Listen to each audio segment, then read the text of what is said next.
Hi, everybody. Thank you for joining us today.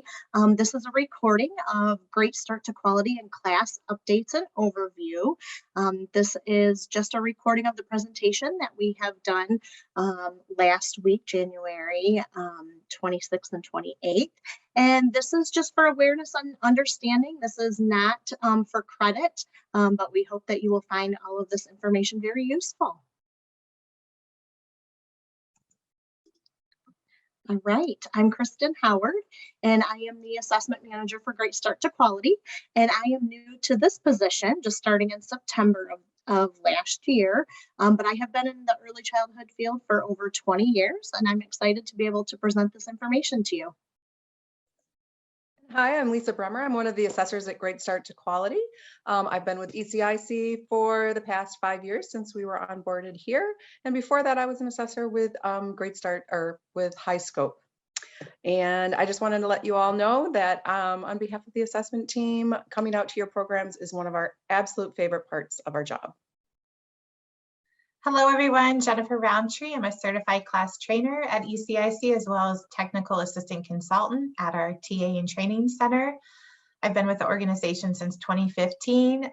Prior to that, I've been working in early childhood pretty much my whole life. So super excited to share this information with you and connect with all of you. Let's take a look at our agenda for the day. So we just did our welcome and introductions. Lisa will go over our learning objectives. I will provide a brief class overview, so to support you in your class journey. Kristen will follow along with class and Great Start to Quality, how that's going to look coming together, and Lisa will provide some rich insight on the assessment process that we'll use with class. And then we will go over ways you can send us your questions so we can support you with your questions, and then next steps to support you with additional resources. We have quite a bit of information we're going to go over, so let's just focus our learning. We are going to continue to learn more about the class assessment tool and what that looks like. We are going to receive a brief overview of the Great Start to Quality revisions that are coming in October. We are going to learn what to expect during a class observation, what that will look like in practice. We are going to understand how class scores and observation reports will be shared so that we can support you in creating your high quality classroom settings and programs. And we are going to make sure that you have our contact information so you can ask questions about class implementation and our revisions that are coming. And then we're going to also review the class implementation timeline for the Great Start revisions and training plan so you know what's coming when. All righty. So as many of you have probably heard, we have a new model coming.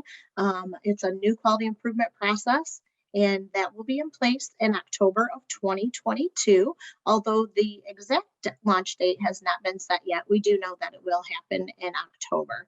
And just want to call out that this new model is calling out that quality improvement is a process. It's a continuous journey, and you will see that. In the new model, there will be indicators for self-reflection that will not be scored, but instead used to inform quality improvement. And here you will see our new quality improvement process, the model.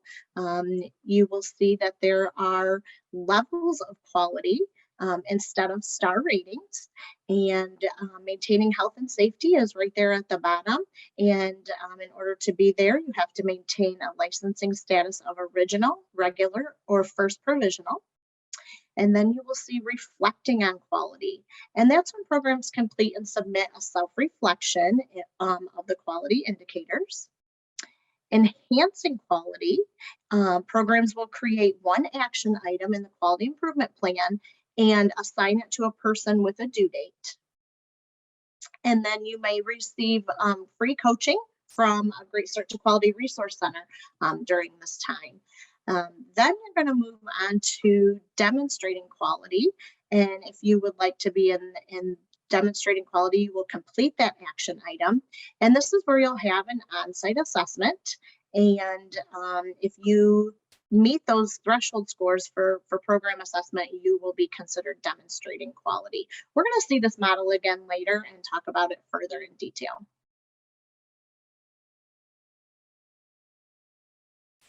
Thanks, Kristen. So now I'm going to provide a brief overview of some additional class information to support you in your class learning and journey. So the class system, class stands for the Classroom Assessment Scoring System. It really supports teachers with a continuous quality improvement cycle, or CQI. And how that starts out is first through the observation, which Lisa will share a little bit more in depth about how that's going to look within the Great Start to Quality updates in our system. But first, a teacher will be observed, or teachers. In class, the class tool can really capture the complexity of the classroom. It can work in all various curriculums and program settings. It can be used for family child care providers. It can be used in mixed age groups. It is a valid and reliable tool created by Teachstone out of the University of Virginia. And they are constantly reflecting and supporting changes to support equity of the tool and all of those pieces. So the class really supports in that observation piece really to collect that data that then will lead to those coaching conversations, either with an administrator or through the Great Start to Quality network of coaches, to really help a teacher identify areas in which they would like to see some potential growth. And that then feeds into the learn section of class. And so through that observation data, through those coaching conversations, and through that professional development opportunity or growth for that teacher or teachers, it really improves that effective teacher-child interactions, which is really the heart of class. Class is based off of the attachment theory. And so what we know is that when children feel that close connection, those relationships forming with that teacher or teacher, it helps them flourish in that classroom setting or environment. It helps them feel like someone sees me, cares about me. We talk about continuity of care, that consistent caregiver, and class really helps address that through that positive climate, through those warm relationships, through that smiling. And that all leads to supporting classroom management skills, through instructional support, through concept development, language modeling, all those things we want to see through various ages. And what is nice about the class tool is that it's used from infant all the way up to secondary. So it can start as young as birth and go all the way up. What's unique about the class, the tool looks the same, the structure and flow of the observation cycles, but what you're looking at or supporting those teachers with those interactions is based off of what's developmentally appropriate for the child of that age. So if you're working with infants, you have those developmental milestones and expectations of what's best practices for infants. And then you see that look different for toddlers, and then it will look different for preschool. So it's dependent upon the age. So in those mixed age settings, it really can kind of capture all of those pieces, which then really supports a teacher in that targeted professional development and how to better improve those teacher-child interactions, which we know the research shows once children have those important interactions, we see those developmental milestones being obtained quickly. And that sets them up for success long-term in school. So here's a little more terminology about class as we focus on these pieces and really think about how it really helps those interactions. I'm going to use some class terms here. Like I mentioned early, we're focusing on teacher-child interactions and how that looks through classroom management, through the emotional support and instructional support. And so what we see on the screen here is targeted specifically for preschool, 3 years to 5 years. These are called domains. And so these are the big buckets of the observation pieces that really lead to that coaching conversation. So when we talk about emotional support, we're noticing things like close proximity, matched affect, taking time to connect with children, joining in activities with them, having that excitement. And really it's that kind of that excitement, like, wow, this is a classroom, this is a space where I want to just be present. Like there's a lot of energy, positive energy, warmth, relationships, peer-to-peer conversations are happening, children are supporting each other. That's what we're talking about here. With classroom organization, this is about the management of that classroom or that childcare setting, thinking about routines, transitions, allowing children to have autonomy, making them be leaders and make those choices. So involving children in those pieces, and all of that with that behavior management as well of that classroom, which again aligns with what's developmentally appropriate for those children. And here we're talking specifically about preschool. And then with instructional support, we're talking about digging deeper into the learning piece. So yes, those warm relationships are great and that behavior management is wonderful, but the instructional support is where that learning is really happening, that concept development is being supported, that quality of feedback, those serve and return actions that teacher is providing, that language modeling, introducing advanced language, self-talk, parallel talk, all of these things put together in these domains really support that big goal of those teacher-child interactions and what is developmentally appropriate for that child in that setting and based upon their age. And so when you look at this image here of this teacher engaged, interacting with these children, smiling, the children all participating, the close proximity, this kind of covers and supports like this visual of what we're talking about with class, of how that classroom or that childcare setting, that engagement, it's really important in class. We know that quality curriculums are very important, and that classroom environment, we always say the classroom environment's like the third teacher, is so important. And yes, those are all wonderful things, and teacher education and training. And really what we focus on with class is how that teacher, the how of how that teacher takes that curriculum, takes that environment, takes those state standards, takes their learning and puts it all together to create those interactions and creates those rich interactions with those children. So the class supports in the how of putting all those pieces together. So I know that was a brief overview, and we're going to continue to come forward with more trainings on class where we'll get deeper into the knowledge. But some of you might already be familiar with class or wanting to take your training up a notch and get some resources. So I'm going to share some website resources that will be helpful for all of you. So let me go to some places here that will be really helpful in your class journey. So the first one that I want to show, and I apologize as I get there, navigating this. So here we go, is our Great Start to Quality page. So if you go to greatstarttoquality.org, this is our landing page for Great Start to Quality, and you click on the What's Next tab. There will be a drop down here, and you can click right on Class Will Replace PQA. This is where you'll find all of the most current resources that our team is sharing to support you in your class learning. You'll find a brief overview about why class.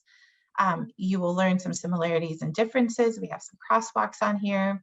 The new threshold scores for the new model are here, as well as additional resources. This recording of this training is on this site as well.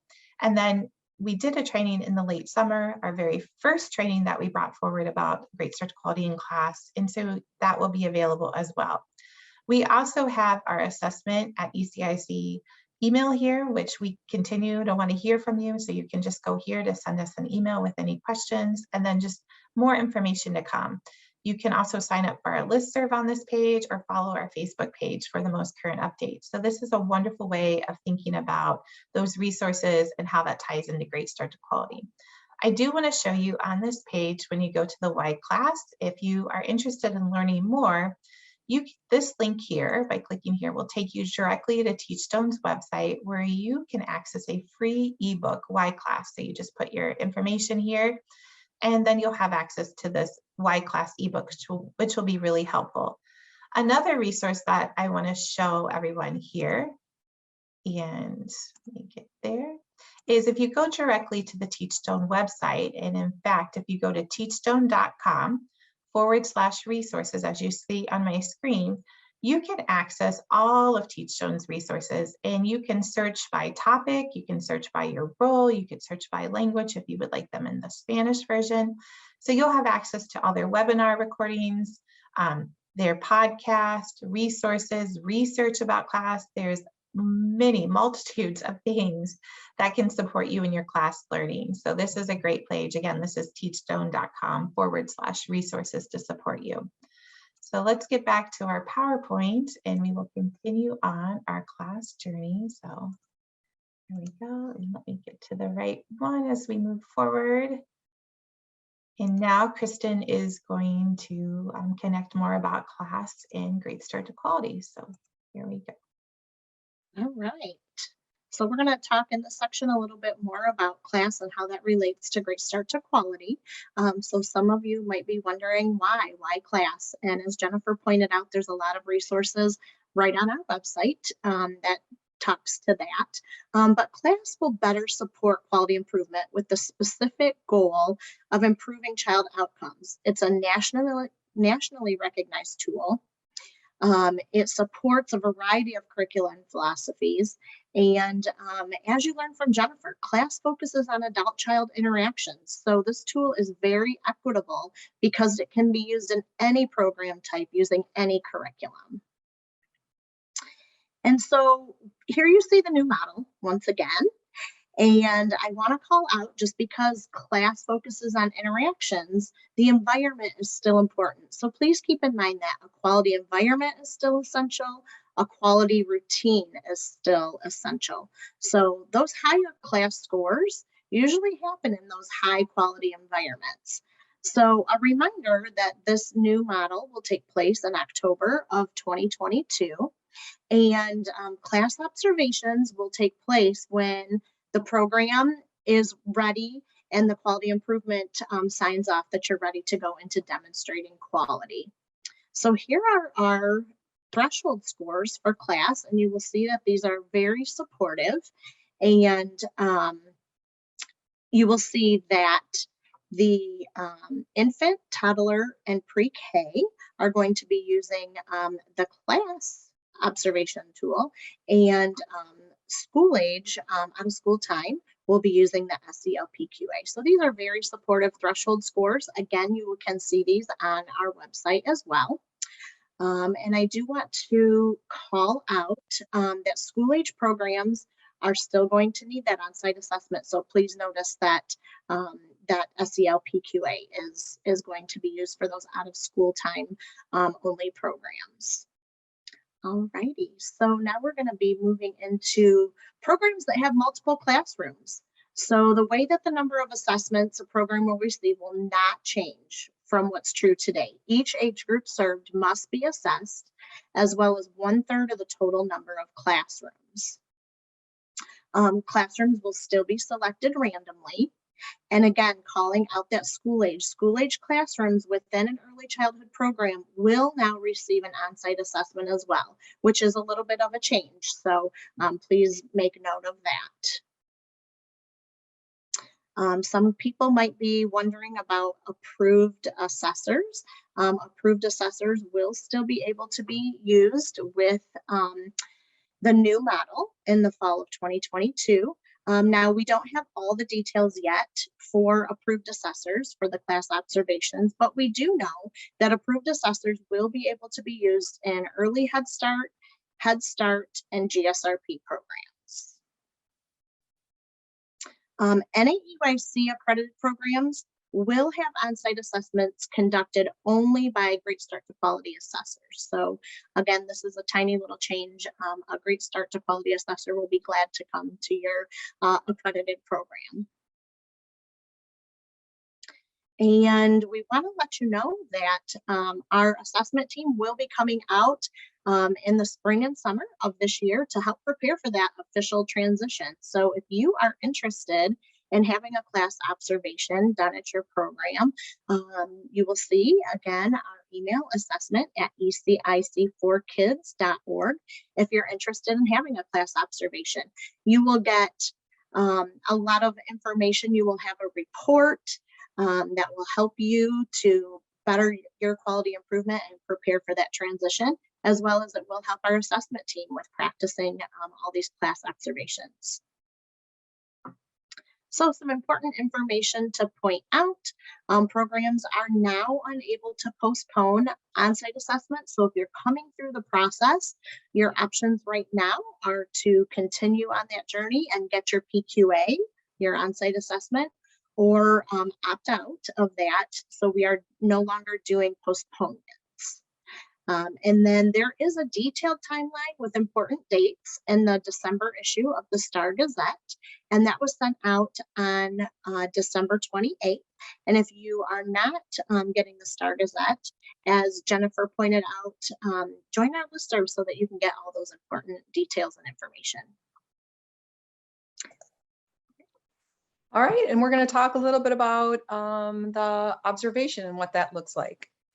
So for those of you that have had a PQA, a class observation will look different than a PQA observation. PQA observations usually begin when children start arriving, and then they continue straight through until lunchtime or nap time. And then there's even an interview process at the end for questions about things that we can't see. A class observation will start when the daily activities begin. We no longer need to see arrivals. So it's going to start when the main parts of your day start.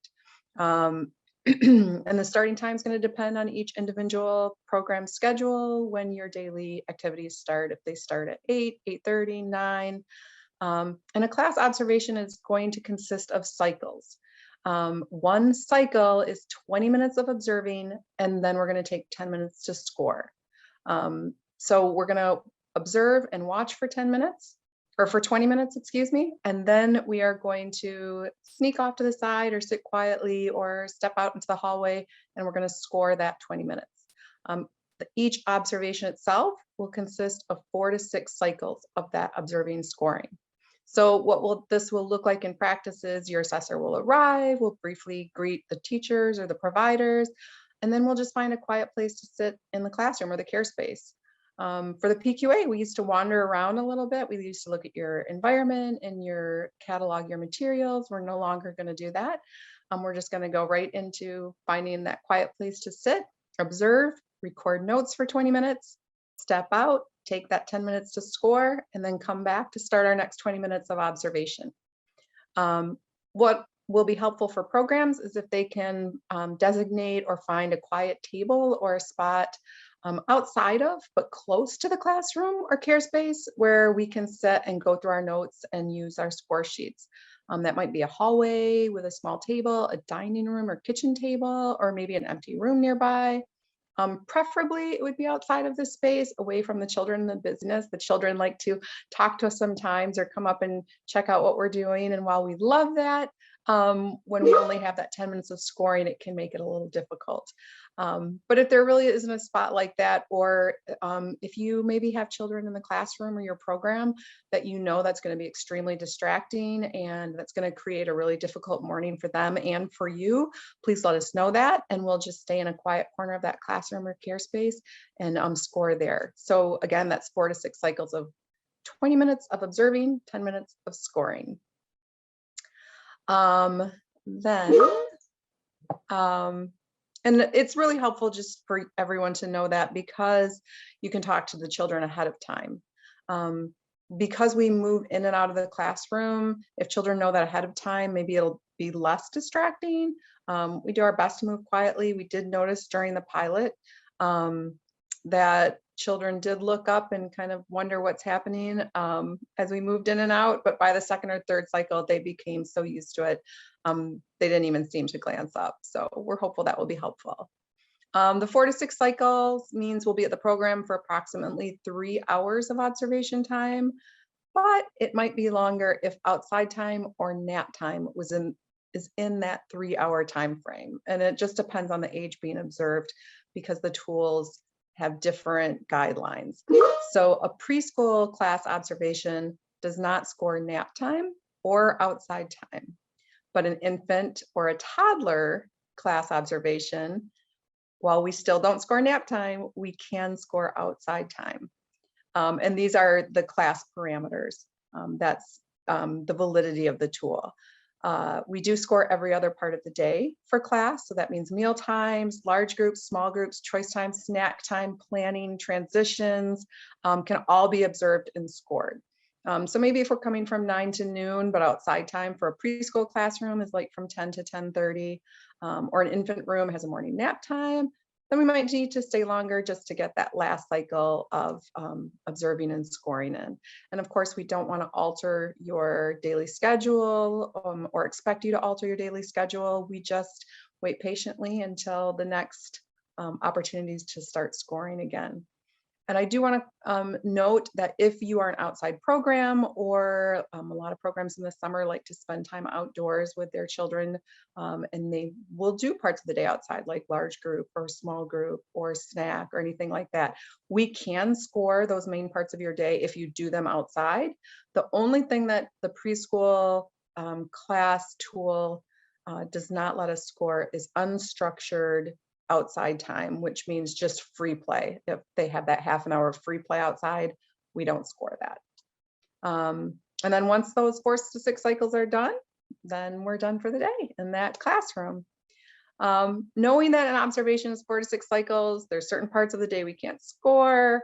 We understand that programs and providers with mixed age groups are definitely going to have questions about how class will look in your classrooms and programs, whether it's because you're wondering how you're going to handle an infant that doesn't nap when they're supposed to, so that you usually can do your large group or things like that. We are really looking at how to do those observations and work those cycles and those reports so that you'll have the most benefit from that. So we're still practicing, we're still looking at all those parts and pieces, and as soon as we have that information, we'll share that out. And a little bit about class and assessors. While class may be new as a great start to quality tool, I want to assure you that class is not new to the assessment team. Assessors have been trained and reliable in class since 2019.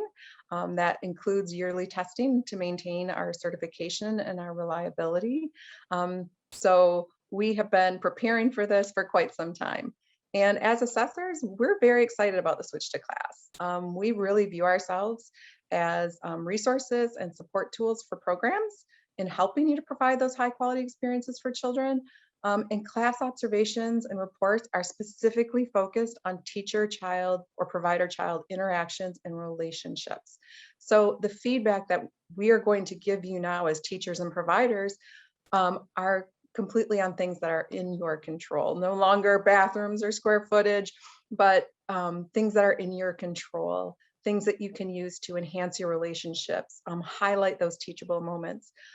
Take a look at your questioning techniques, how you encourage critical thinking, how you model language in the classroom, for all the way up from infants to preschoolers, and just all those factors that help children feel safe and grow and flourish. So we're excited.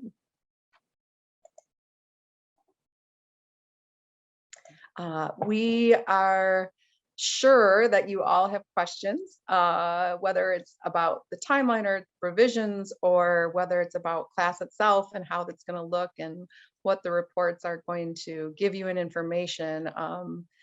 Many things. So we are going to give you some information towards the end of this webinar about how to contact us so that you can ask those questions and receive the information you'd like. All righty, so what's next? We're going to talk next about preparing for that transition and how we can support you.